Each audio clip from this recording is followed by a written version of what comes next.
오늘 알아볼 놈들은 수면 부족 핑커튼 전미탐정사무소다. 핑커튼은 GTA5의 FIB처럼 주인공 일행을 못 잡아먹어 안달난 정부를 위해 일하는 집단인데, 차이점이라면 FIB는 FBI에서 영감을 받아 만들어진 가상의 집단이고, 핑커튼은 지금도 실존하는 업체라는 점이다. 오늘은 이 핑커튼에 대해 거두절미하고 알아보도록 하자.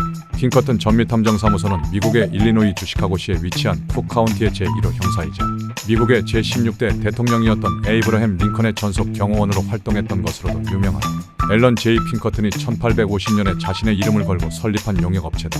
특이점으로는 머그샷을 최초로 도입한 인물이 바로 앨런인데, 본인 말로는 현상수배지에서 그 아이디어를 얻었다고 한다.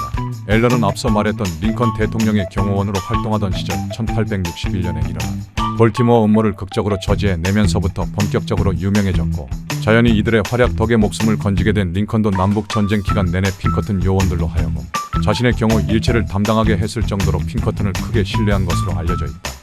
근데 결국 나중에 링컨 대통령님 결국 암살당하지 않나요? 그렇다. 하지만 그건 핑커튼 잘못이 아닌 것이, 그 당시엔 미 육군 출신의 경호원이 그의 신변을 책임지고 있던 탓에 아직까지도 핑커튼이 그 자리에 있었으면 링컨이 살아남았을 것이라 평가하는 이들도 적지 않다. 어찌되었든 핑커튼의 위상은 그렇게 나날이 높아져만 갔고, 정부와 대기업을 뒷배경으로 둔 덕에 여러 정치적인 권력을 행사하기도 했다. 나아가 남북 전쟁이 종식된 뒤에는 참전 용사들을 요원으로 잔뜩 특채해서 이젠 단순한 민간 용역업체 수준을 넘어 미국에서 가장 거대한 무력 집단이자 사설 경찰 조직 겸 중군사 조직으로 거듭나게 되었다. 이게 가능했던 이유는 당시 전쟁 이후라 사회 혼란이 가중된 탓에 치안에 공백이 생겼는데, 그 공백을 핑커튼 요원들이 담당하게 된 것이다. 그렇게 핑커튼은 미국 군대보다 높은 위상과 전투력을 가졌다는 말까지 나올 정도로 그 세력이 커졌다. 덕분에 핑커튼의 주요 표적이었던 무법자들에겐 지난번 소개한 연방보안관과 함께 나타나는 순간 그냥 혀 깨무는 게 빠를 정도로 저항 자체가 불가능한 저승사자 그 자체가 되어버렸다. 실제로 레데리투에서도 메리베스가 핑커튼 세 글자에 벌벌 떠는 걸 캐러니 덫이랑 호재아가 있으니 괜찮다며 다독이는 장면도 나올 정도다. 비록 메리베스가 전투 요원은 아니지만 그래도 덫이 식구들과 한솥밥 먹으면서 참 무법자 짬바가 있는데도 저렇게 대놓고 무섭다고 하는 것, 그 덫이조차 핑커튼이 본인을 노린다 하자 정색하며 몸살이자고 하는 걸 보면 확실히 핑커튼이 무법자들에게 어떤 이미지인지 다시 한번 알 수 있다. 당장에 실존한 갱단이자 레데리투 수많은 갱단들의 모티브가 된 와일드번치, 둘린달튼, 제임스 영거 갱단들 전부 핑커튼에 의해 박살나거나 최소 한 번 이상 교전해 본 적이 있다는 걸 보면 그 당시 핑커튼의 이미지와 전투력이 얼마나 개쩌는지 충분히 알 수 있다. 지난 가장 근무하고 싶은 보안관 사무소 편에서 말한 것처럼 당시 핑커튼은 최고급 무기와 말들을 보급받았기에 끼케야 리볼버 한 자루 들고 다니는 짜바리 무법자들은 아무리 날고 기어도 핑커튼에게서 빠져나갈 수 없었다.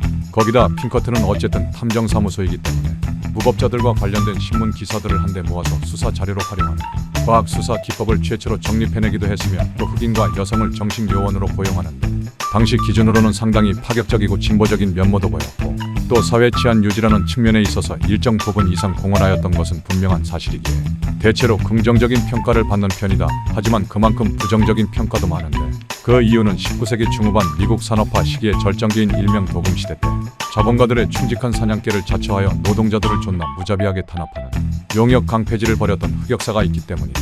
당시 자본가들은 부를 축적하기 위해 말 그대로 수단과 방법을 가리지 않았는데, 그런 이들을 수사하고 체포하긴커녕 그들의 밑으로 자처해서 들어가 같이 수단과 방법을 가리지 않고 돈을 뜯어냈던 것이다. 대표적인 사건으로는 1892년 6월에 일어난 앤드류 카네기의 사주로 벌어진 홈스테드 학살 사건이 있다. 이 사건은 카네기 철강 기업사나 홈스테드 제강소에서 노동자들이 파업을 벌이자 핑커튼 요원 300여 명을 투입하여 노동자들을 무력으로 진압한 사건이다.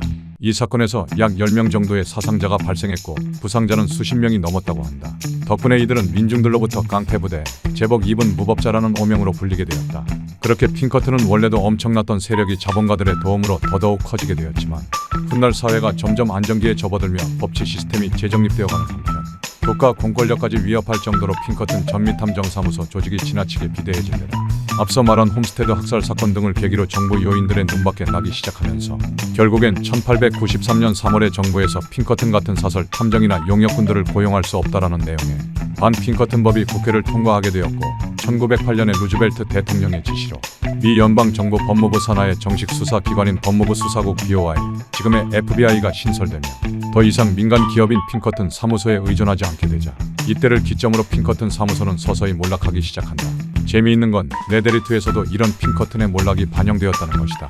레데리트의 주제 의식은 다들 알다시피 충잡이들과 무법자들, 구시대의 잔당들, 외시대가 저물고 있다인데, 작중에서 나오는 핑커튼 요원 앤드류 밀튼은 반터 린드 갱단의 근거지에 쳐들어와 자신의 철학을 늘어놓으며 우린 너희와 달리 문명을 받아들인 지식인이라고 우쭐댔으나, 아이러니하게도 본인 역시도 결국 그들과 다를 바 없는 저물어가는 구시대의 잔당들 중 하나였다는 점, 그리고 그걸 죽을 때까지 몰랐다는 점이 참 안타깝다고 볼 수 있다.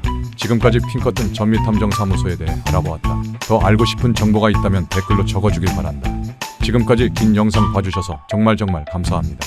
다음에 더 재미있는 영상으로 빨리 찾아뵙겠습니다. 구독과 좋아요는 다음 영상 제작에 큰 힘이 됩니다.